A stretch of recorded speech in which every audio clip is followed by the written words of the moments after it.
Hi everybody, I'm Jonathan Brownlee. I'm the CEO and President of Dallas Film and the Executive Director of the North Texas Film Festival. I'm here taking that hat off and talking a little bit about some films that we're developing right now that we thought would be of interest to you. This is... I'm Jaime Sendra, and I've been here in Dallas for about 40-some years now. But Longer than me. Oh, maybe. That's right. Yeah. And I met Jonathan a couple of months ago, maybe 3 or 4 or 5, Yep. I don't know. But it seems like I know him for life. He understands exactly the story that I brought to him. We wrote a book about diaries that my parents left. And we had to tell the story to the world because it's a story, as I was reading it, my brothers and sisters were reading it, said, this cannot stay just at home. This is something that the world has to hear because it gives us hope, it gives us happiness, it gives us something to look forward to the future because no matter what happens, love persists, and there's a lot of suffering and a lot of bad things happening, but commitment is there, and we have to tell the story. So I want to show you something. This is what a director does. Okay, we need to take the silk. Probably the silk's got to go down about 2 feet because we're starting. See the hard spots? Yeah. Thank you.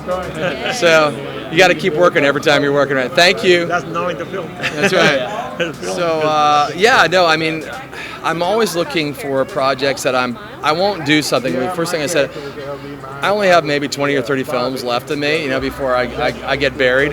And so I'm not doing any film that I don't feel passionate about, that I think that people really are going to get something wonderful out of. And so when I met Jaime and his sister and family and started to read some of the background material of this, I'd never had the opportunity to meet his parents. They'd passed away, but I felt like I knew them instantly, right? Knew them from their writings, but also knew them from their children.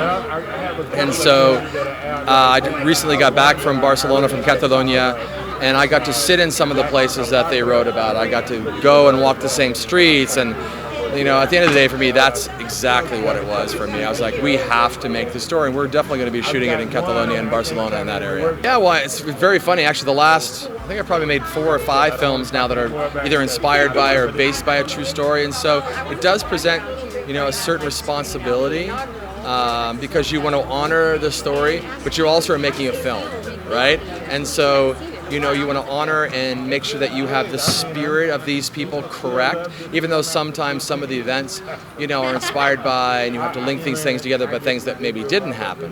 One of the wonderful things about this story is so many things happen that you really have to you can't tell everything. So you really have to find these elements that you think are important in that 90 minutes or 2 hours. But ultimately, it really is about finding the character of these people. So no matter what situations you put them in, you're being honest and true to those characters.